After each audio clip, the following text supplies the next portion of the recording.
নাজমুল, কাজ শেষ হওয়া নিয়ে জটিলতা দেখা দিয়েছে, কি বলছে কর্তৃপক্ষ?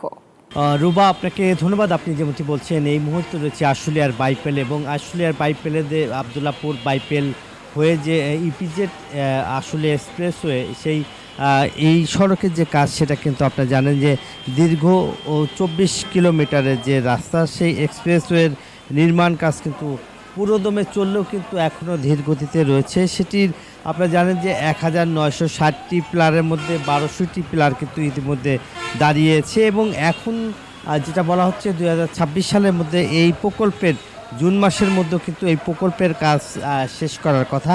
এখনও অগ্রগতি প্রায় 50% হয়েছে এবং যেহেতু ঈদকে সামনে রেখে এই সড়কের যে আপনারা জানেন যে আর ঈদের 2 সপ্তাহ বাকি রয়েছে, এই ঈদে এই সড়কটি 24টি জেলার মানুষ কিন্তু যাতায়াত করে এবং এই জেলার মানুষ কিন্তু যেহেতু এই সড়কটি এমনি নির্মাণ কাজ চলছে, পাশাপাশি দীর্ঘ যানজট হয় এবং ঘন্টার পর ঘন্টা কিন্তু যানজট লেগেই থাকে এবং এই সড়কটি সরু হয়ে যাওয়ায় কিন্তু আসলে চিন্তায় পড়েছে এখানকার হাইওয়ে পুলিশ এবং রোডস অ্যান্ড হাইওয়ে, যাতে যানজট না হয় সেই কারণেই আসলে কোথায় কোথায় কিভাবে কাজ করবে সেই নির্দেশনাও কিন্তু ইতিমধ্যে দিয়েছে। যেহেতু এই প্রকল্পের কাজ আপনারা জানেন যে যেহেতু 2026 সালে জুন মাসে করার কথা, কিন্তু এখন পর্যন্ত সেই কাজের যে অগ্রগতি সেটা আসলে 50 ভাগের বেশি হয়েছে বলে জানিয়েছেন এই প্রকল্পের পরিচালক শফিকুল ইসলাম। এছাড়াও আপনারা জানেন যে এই যে যানজট নিরসন করতে যে কোথায় কোথায় কিভাবে আসলে কোন সড়কে, যেহেতু